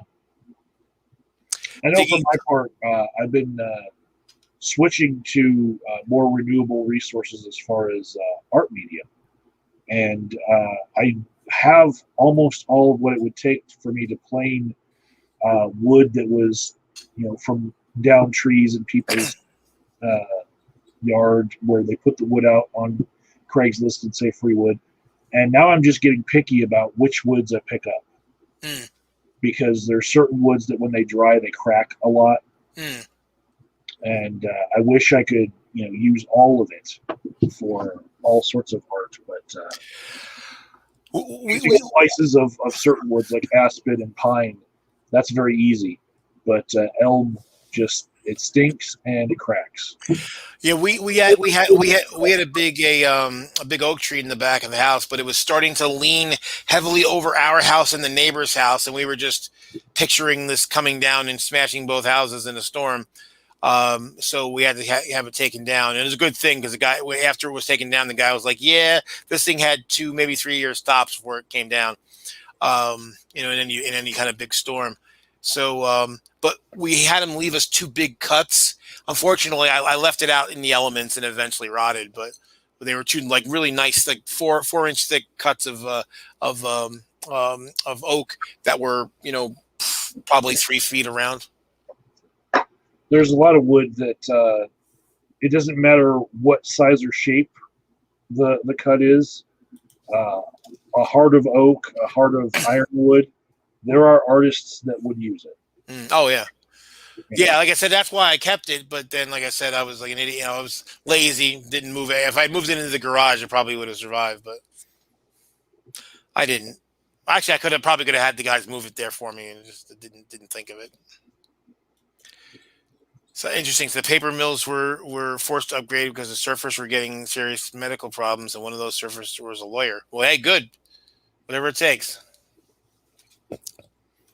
I don't know that that's good. I don't want my lawyers necessarily to be surfers. I want better for the legal profession. Well, no, I mean, yeah, but I mean, obviously that lawyer, sued and said, "Hey, you got to clean up your act." I mean, it's in general. That's why I don't understand why. Well, I do understand why, but I got angry that that like the right wing is all about letting the frackers, just dump their waste into waterways, and like it's not good for anybody. It's horrible. So, frackers here, they have these things that are made out of shipping containers, and basically they just mist and like recycle the frack water until it just kind of evaporates and disappears. But there's little misters on the inside of these containers, but there's openings to open air. So all those chemicals are really just going out into the open air, Right. and people just haven't caught on to like how to track it to be able to sue those companies. Well, the funny thing is, I mean, if they were made to monitor how much water was coming out, I mean, then you have what's fugitive emissions. Or basically, they're creating large quantities of fugitive emissions, and I mean, well, at least here in New Jersey, I know that the companies are, you are monitored on that. There's calculations that can be done to figure out what your emissions are. So yeah, if that water's just disappearing, it's like, well, then it's all emissions. See, the funny thing is that if they could basically recycle that water to split out all the impurities and then reuse the water. What gets me is when I've heard people say like, oh, well, it's mostly water. It's like 98% water. I'm like, yes, but it's that other 2%. Well, that's what seems to be happening in Congress, Vegas. I don't see any conservatives that are environmentally conscious anymore. There used to be. I don't know where they went. I guess money was more. They like money more, but yeah, they just don't seem to be represented in the halls of Congress. So if there's if there's conservatives that care about see, the thing is, what I always hear though is the oh, my water's clean enough bullshit, and it's like, well, oh really? I remember this guy I used to know that said that to me, and I said, okay, I'm going to mix up a cocktail of some stuff. It's going to be mostly water, and it's going to be some non-water stuff, and I'm going to give you the two glasses, and one of them is going to be basically extremely toxic, and the other is going to be perfectly fine to drink. So if you say that you can tell and it's so easy and blah, blah, blah, are you willing to take the challenge? And he just looked at me with this frightful look. Real? Well, put up or shut up, dude. If you really think that the water's clean enough and that you could tell when the water is bad just by looking at it or smelling it or tasting it or whatever, yeah, go ahead.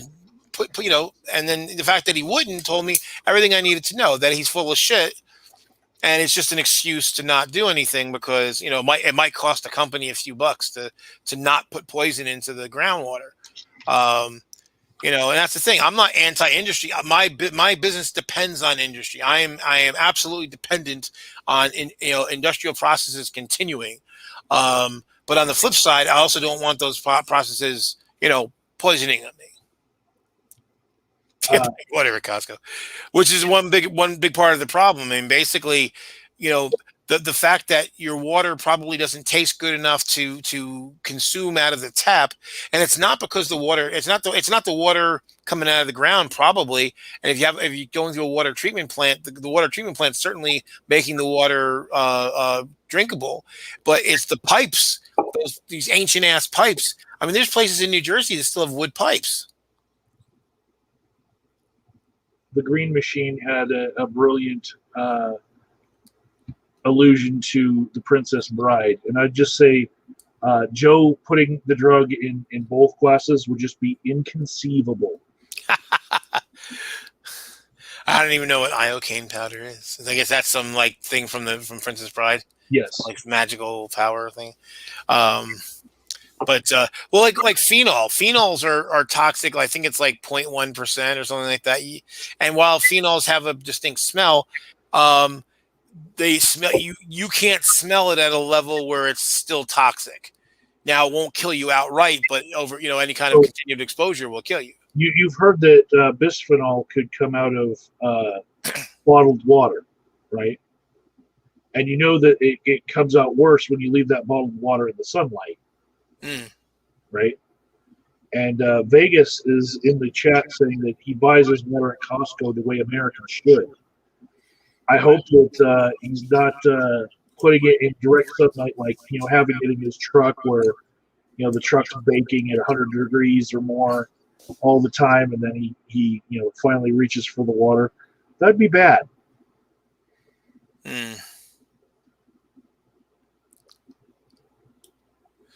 Yeah, I was just looking up.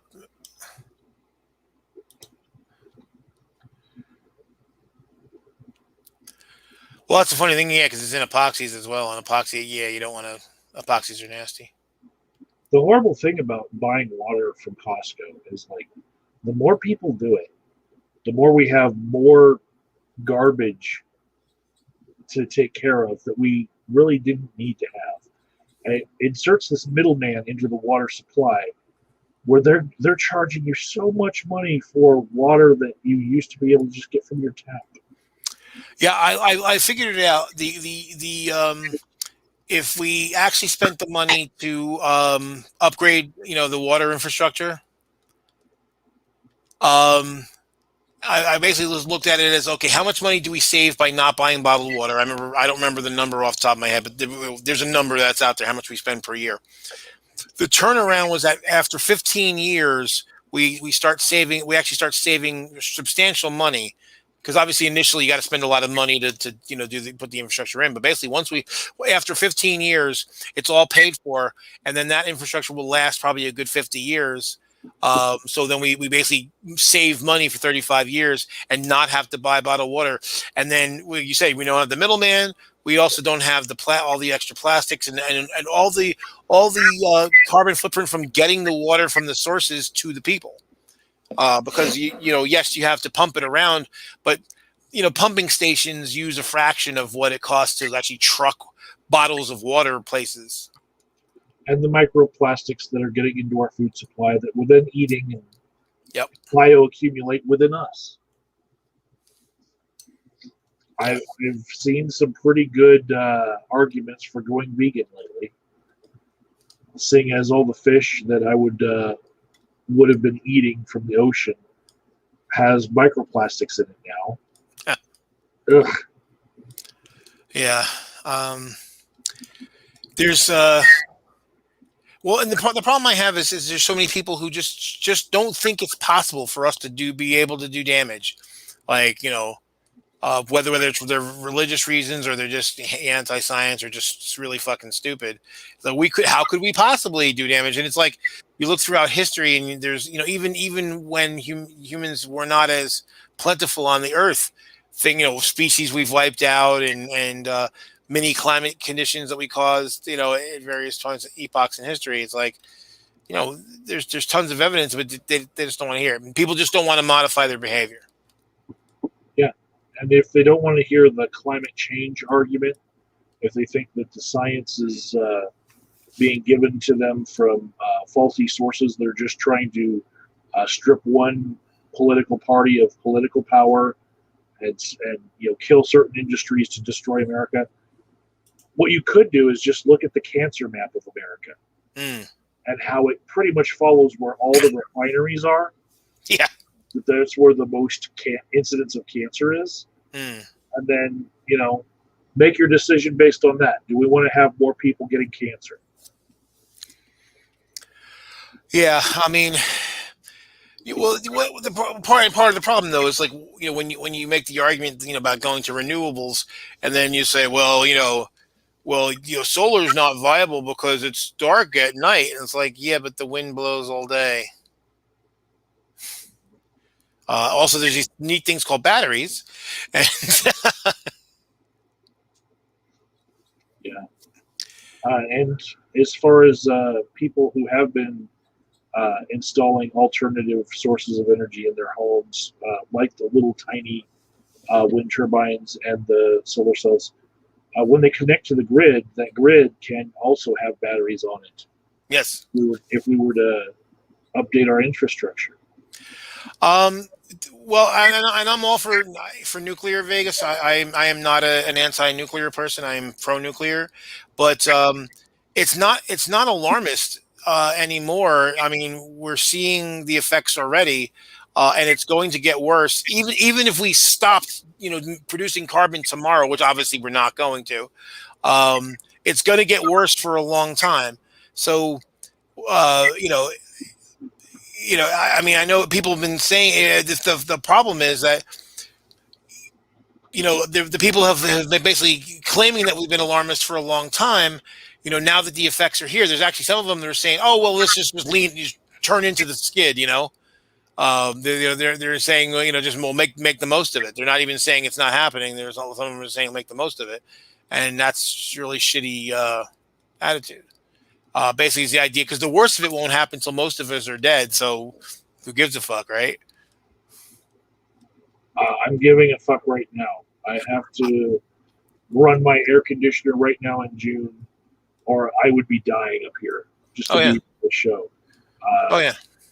Yeah, it was extremely hot out here as well. And I got two dogs, and while I don't handle the heat very well, they even worse than me. Um, Yeah.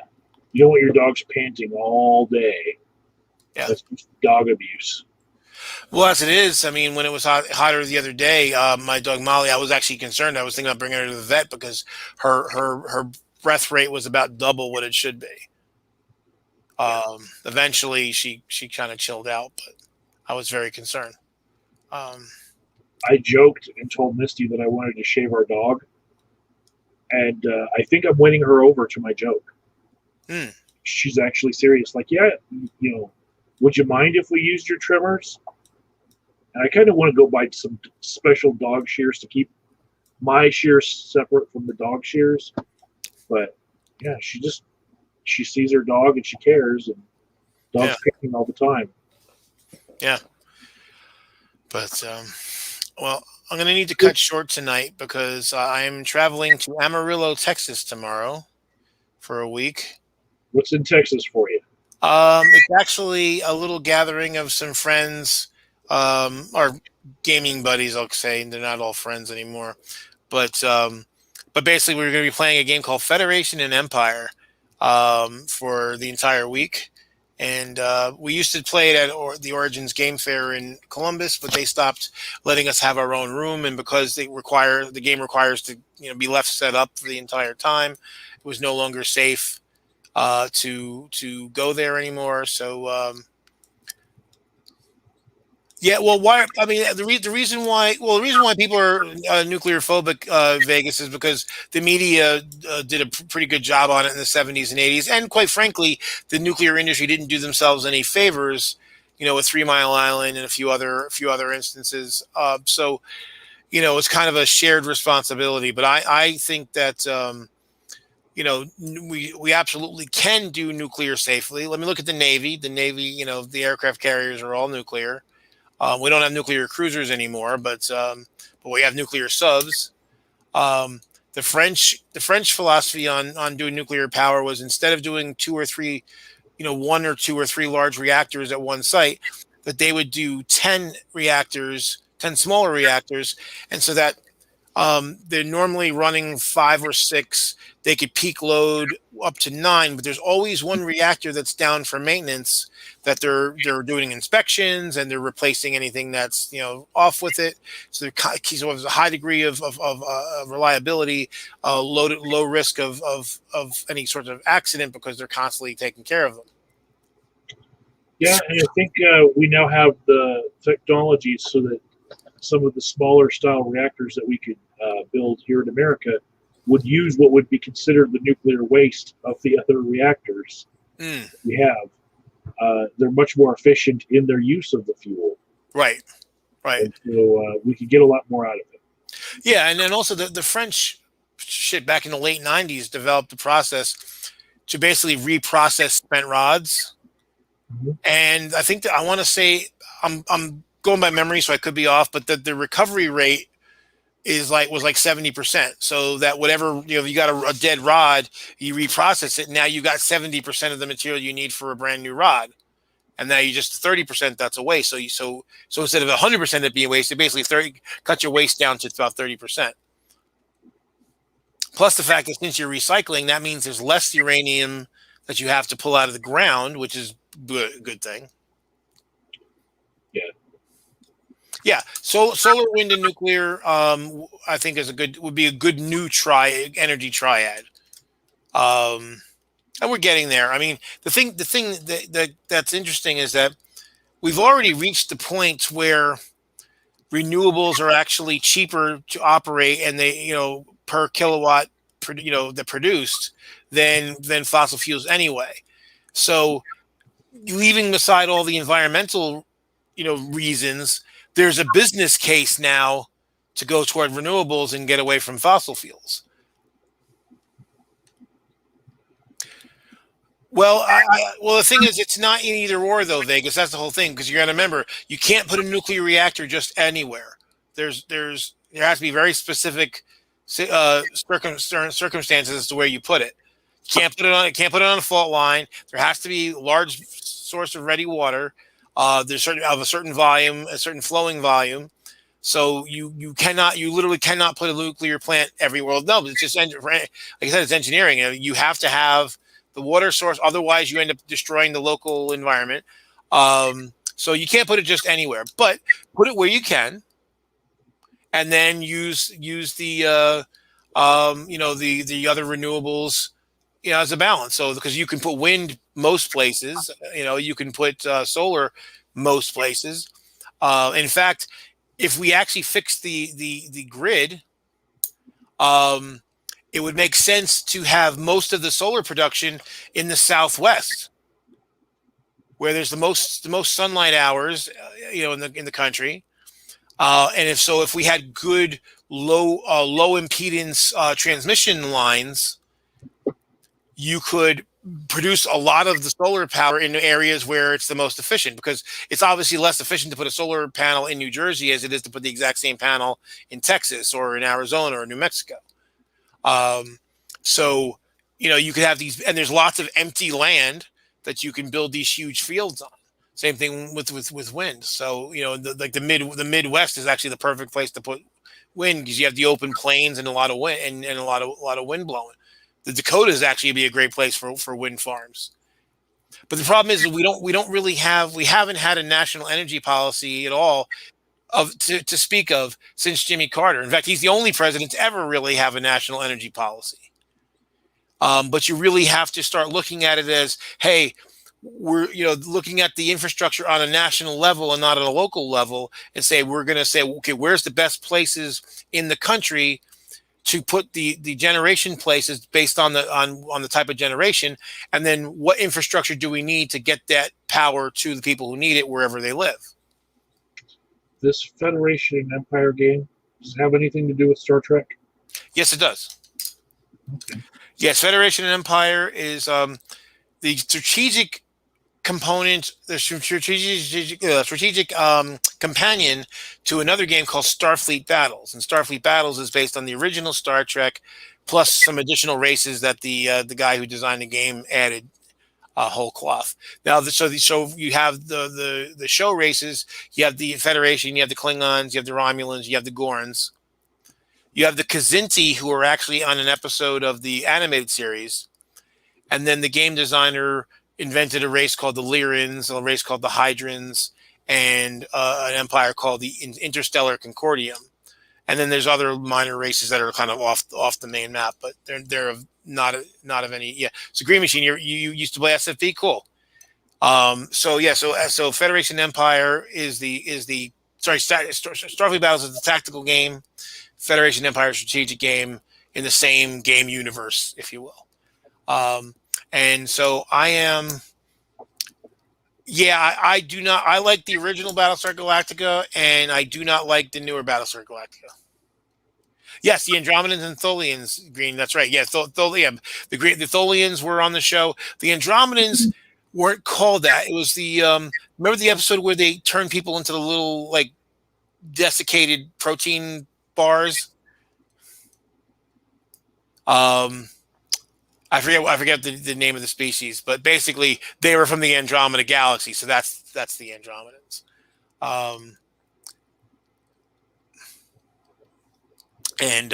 So I am one of the better players in the world at the game.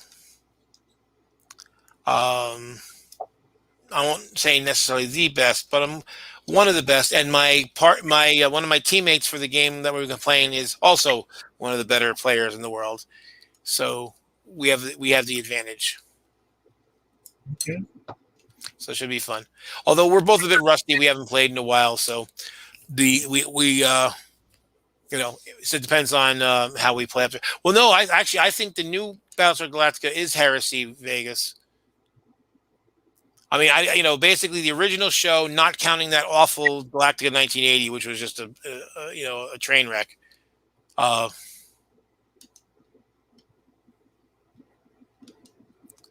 Not the universe. About what, Vegas? I don't understand. Marcus, I mean. I don't understand the question. Does this game require miniatures? It doesn't use miniatures. It uses counters.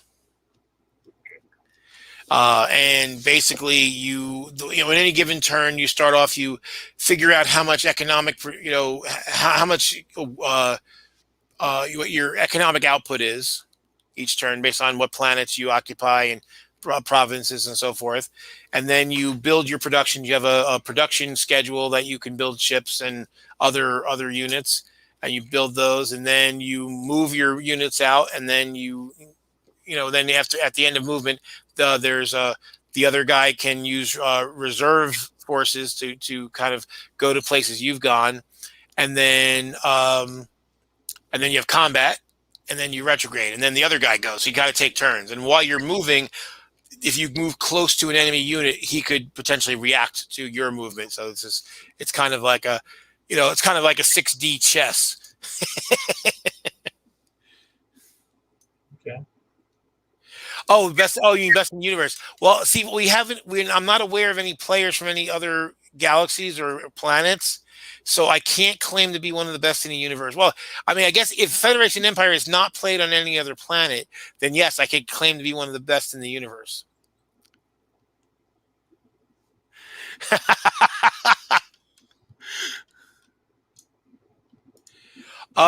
Well, Master of Orion. Well, there's elements of Starfleet battles and Federation and Empire in Master of Orion. In fact, if you remember in Master of Orion, there was a weapon called a Mauler, and that was ripped off directly from Starfleet battles. Basically, the Mauler cannon is kind of like this weapon. The ship is kind of built around the weapon, and the more power you put into it, the more output you get, and the closer the energy dissipates very rapidly. So, but if you get a Mauler ship to point blank range, it does like double the output at point blank range. So you end up with you can do basically tear ships apart if you survive to get to point blank range.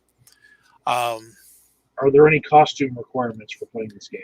There are none.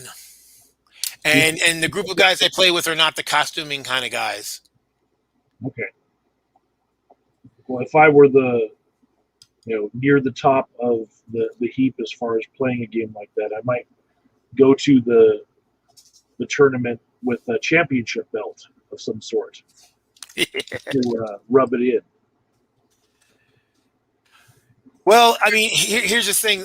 There were a few years back, I hadn't played in a long time. I got into arguments with I used to be on staff, like basically the company has like some unpaid staffers. I was one of them, and I kept having a lot of disagreements with the guy who designed the game, who owns the company. So I left for a while, and so then when I finally started getting back into the game, I went to a convention, and I hadn't been at any of the conventions for like a good 5 or 6 years. So I figured, well, you know what? There's a lot of people now who don't know me. There's new players that don't know me. I kind of need to establish my bona fides again. So in this scenario, I found a flaw in the scenario. I mean, in this scenario had been published for decades, and I found something that I could exploit. And I basically used it in a way that I was able to move the entire Romulan fleet in range of the Federation capital by the end of my first turn. So I had like 300 ships in range of the Federation capital, and they had, like maybe, 80. And there's no way that, so I basically broke the scenario. So we basically won the game in a half hour. And this is a game that we're there to play. It was going to take the whole week. And I won the game in a half hour. Wow. By the stunning use of a convoy, which is basically a logistics unit. Okay. And so then one of the guys later, he's like, like a year later, he's like, Joe, why'd you do that? Because basically after that, I didn't play the rest of the week. I just kibitzed. I was like, yeah, I did what I needed to do. I established, he said, well, why'd you do that? I said, well, that's why. I said, people didn't know, not everybody knew who I was. And even some people like, well, Joe's been away for a while. Maybe he's rusty. Maybe he's not so good anymore. Like, well, you know, here you go. I won the game in a half hour. Beat that. And mind you, because if you play the full scenario, I mean, it really takes months because, because basically the way it is at each turn is like, just say I go first, I go, then you go, then I go, then you go. We're back and forth. And there's the entire war can last up to 35 turns. And each turn, like at the beginning isn't so much, but later on, we usually find that like one player turn can take the whole session. So I will play. So today I'll play my turn, and then next session you'll play your turn on the same turn number. So it's turn 3, and I'll do my turn 3, and then you'll do your, and then next time you'll do your turn 3. So it can take quite a while. In fact, I had a friend build me a table specifically to host the game because it's kind of like Geek Chic has these tables with like multiple surfaces. Yeah, that's exactly, Mage. So he built this awesome table for me that I call Tablesaurus. That's a huge table, and it fits the entire large scale map with all the placards for your fleets that you need, and then it has a surface on top so you can use the table the rest of the time and just take the top off when you want to play the game. Awesome. Where is Tablesaurus?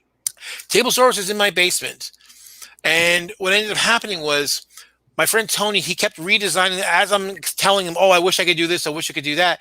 He kept making the table bigger. So we originally measured up the entryway to my basement to see how big of a table it could handle. But then he kept adding on because it was like just based on offhanded comments I made. So he gets it to my house. We go through the garage and go try to get into the basement, and it didn't fit. And we're like, oh, what the fuck are we going to do now? We got this big ass, oak table. So what he ended up doing was he took off, because basically it's a pine undercarriage with oak around it. So he basically took off all the oak parts, cut the pine in half, brought it inside, and then we got these joiners, like these big metal joiners, and then just put like 8 billion screws on either side and put it back together. And I'll tell you what. Even with that, this table is sturdy as hell. If there's a hurricane or nuclear attack, I'm getting under this fucking table. I've climbed on that table. Me, 500 plus pound dude. I've climbed on that table multiple times, and it doesn't creak anything. It is built like a brick shithouse. Wow. So that's Tablesaurus. So yeah, in fact, I had posted pictures of it on Facebook. If I find them, I'll tag you. Oh yeah, Vegas is an awesome table. It's like 8 feet long by 6.5 feet wide. You could fit 10 people around comfortably. We're gonna need that for Thanksgiving. And so when I play, I also do role playing games. So I take up one end of the table. And even with me taking up, the 2 slots, we still could fit 8 players, and we've had 7 at times, plus me.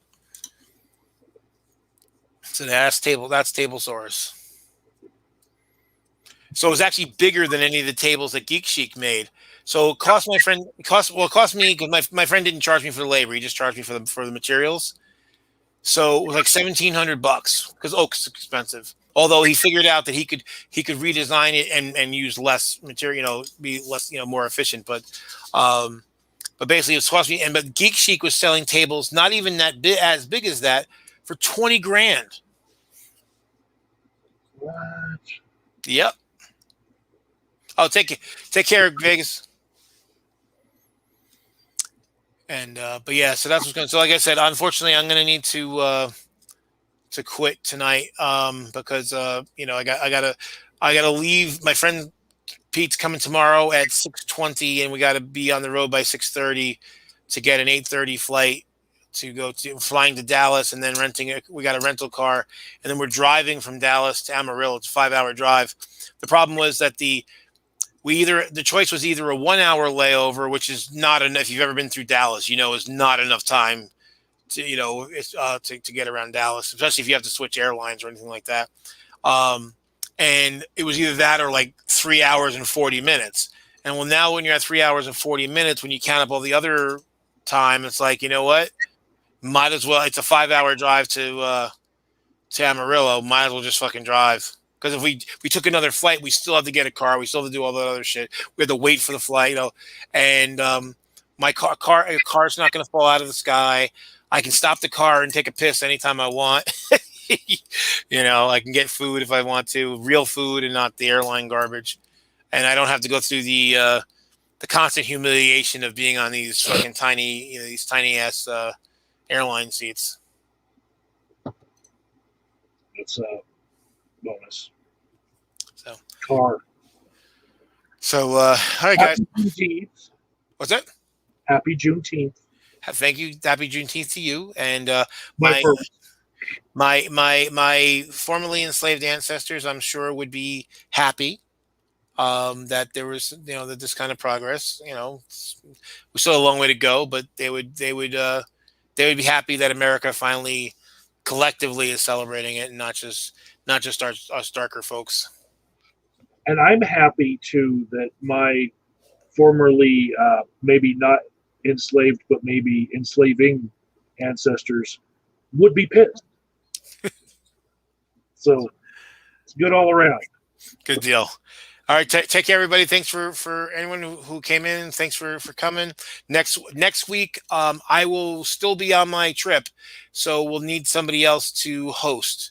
So we'll have to work out get the credentials, and Paul's going to have to potentially acknowledge some texts and stuff like that too.